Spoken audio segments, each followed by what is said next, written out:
Nama saya Nisa Supriana dari Prodi Tiga Analis Angkatan K13 Semester 5. Saya di sini bersama teman-teman saya yang Ibu,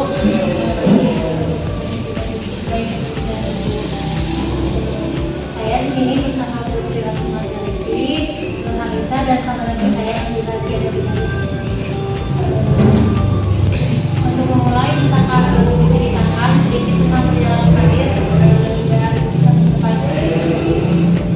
Terima kasih adik-adik siswa dari Jember.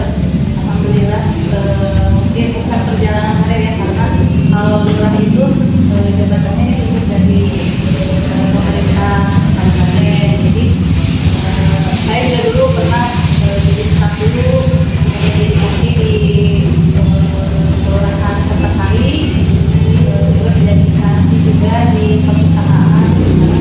Alhamdulillah dipercaya sama Pak Bupati ditunjuk sebagai pengurus.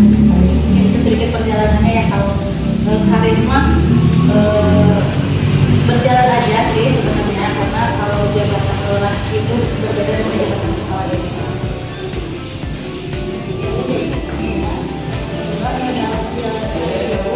Apa tantangan terbesar yang pernah Ibu hadapi dan bagaimana cara Ibu mengatasi? Tantangan besarnya, karena kan mungkin saya masih muda ya sama Neneng masih muda Neneng. Cuma maksudnya bawahan saya, rekan-rekan kerja saya itu kan rata-rata sudah senior yang pengalaman kerjanya sudah lebih jauh, sudah lebih banyak.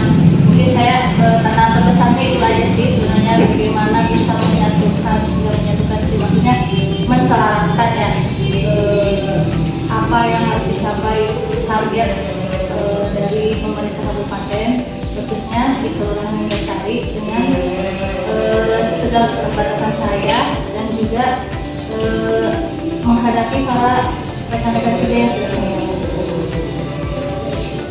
Dan tentunya, apa yang menurut Ibu menjadi kunci sukses untuk memimpin tim dan menjaga motivasi? Kunci suksesnya bergantung sama Allah aja. Itu aja sih. Kalau misalkan kita berharap sama manusia kan pasti ada kecewa ya. Pasti kecewa kalau sama manusia, tapi kalau sama Allah selalu kita. Ya, akan begitu ya. Pertanyaan selanjutnya, saat ini dunia berubah, bagaimana Ibu melihat pemimpin dalam menghadapi perubahan, terutama dalam hal teknologi dan inovasi?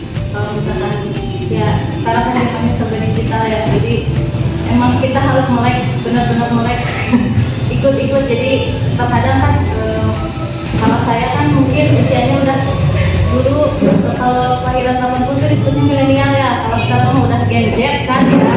Jadi mungkin apa yang ilmu saya tidak punya, kita juga harus berbagi, karena kebetulan di kantor kami juga di kelurahan ada generasi Gen Z-nya.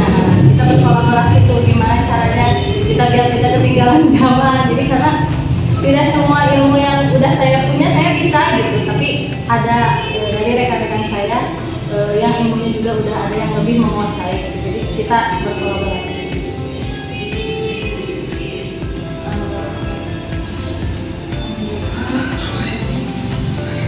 Apa Ibu bagikan pandangan Ibu tentang pentingnya kolaborasi dan komunikasi dalam berorganisasi?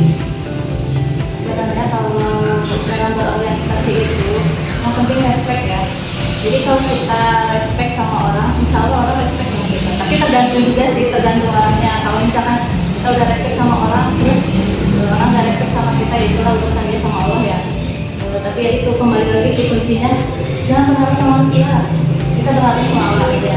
Insya Allah nanti Allah kasih jalan keluarnya, apapun itu permasalahannya semuanya, insya Allah Allah kasih jalan keluarnya.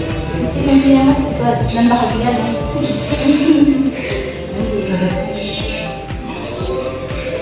Apa prinsip atau nilai utama yang selalu Ibu pegang dalam setiap keputusan yang Ibu ambil sebagai seorang pemimpin?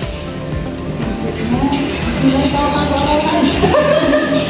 karena kan kalau perbedaan ya, kalau misalkan ibu dulu di dinas, ibu dulu kasih, kalau pasti kan bisa ya sama rekan kerja yang kasih lagi gimana ya cara menyelesaikan ini bisa. Terus sekarang di pemerintahan di kelurahan kan itu cuma satu, kalau misalkan itu salah mengeluarkan instruksi salah semuanya gitu. Jadi misalkan emang kayak gitu ya udah istighfar aja, misalnya ada jalan keluar, misalnya dikasih yang terbaik, semuanya diserahkan aja sama Allah gitu. Selain berkolaborasi sama rekan-rekan kerja juga, maksudnya semua kan tidak semua tupoksi ada di ibu, jadi semuanya ibu hanya menampung apa yang rekan-rekan kerja ibu laksanakan, bersifatnya evaluasi kalau itu mah, kemudian sama pengawasan. Jadi kalau misalkan ada kayak gitu, udah kita koordinasi aja sama teman-teman itu sama kelurahan yang lain gitu. Karena permasalahan di kelurahan sedikit jauhnya hampir mirip. Ibu, untuk pertanyaan selanjutnya, bagaimana Ibu menjaga keseimbangan antara pekerjaan dan kehidupan pribadi sehingga meningkatkan tuntutan dari posisi Ibu yang begitu besar? Harus bisa dipusatkan karena jangan sampai membawa masalah kantor ke rumah, kan kasihan juga yang di rumah ya.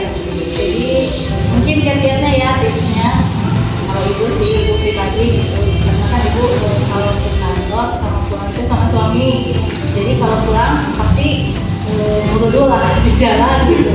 Jadi kalau udah ke rumah ya udah nggak ada apa-apa, nggak bahas pekerjaan atau di rumah. Kalau di rumah ya udah fokus di rumah.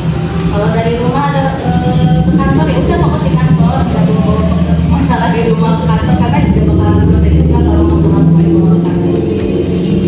Profesionalis aja nih. Pertanyaan selanjutnya, untuk generasi muda yang bercita-cita menjadi pemimpin, apa nasihat yang akan diberikan kepada mereka? Pertama ya, kalau adik-adik mau jadi pemimpin itu sebenarnya yang harus diutamakan itu iman dulu deh.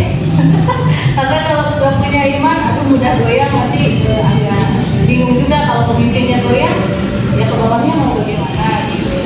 Terus yang kedua, ngobrol ya, speaking. Jadi bagaimana cara menghadapi orang yang lebih tua, bagaimana cara menghadapi orang yang lebih muda, yang setara, yang kecil. Karena kan kalau di pemerintahan kelurahan itu menanganinya semua aspek, ada dari anak kecil, PAUD, TK, SD, SMP, SMA, semuanya ada sampai yang kakek-kakek juga ada. Jadi semuanya intinya harus punya komunikasi yang baik. Kalau misalkan nggak ada komunikasi yang baik, tapi pesan kita tidak tersampaikan gitu. Baik Bu, terima kasih sekali lagi pada Ibu. Sebagai penutup, apakah ada hal lain yang ingin disampaikan kepada para pembaca atau audiens? Untuk generasi muda selanjutnya, Ibu berpesan ya, selalu jaga etika dimanapun kalian berada ya, karena nggak percuma orang pintar tapi nggak punya etika, nggak bakalan ada apa-apanya. Dan lalu jaga sholat, insya Allah kalau jaga sholat pasti semuanya aman. Kalau sholatnya benar, insya Allah semuanya aman. Yang ketiganya, ikuti teknologi. Gitu aja. Terima kasih. Atur nuhun adik-adik yang udah mewawancarai. Mudah-mudahan apa yang Ibu sampaikan ada manfaatnya, bisa diambil. Kalau yang jadi emang nggak usah diambil.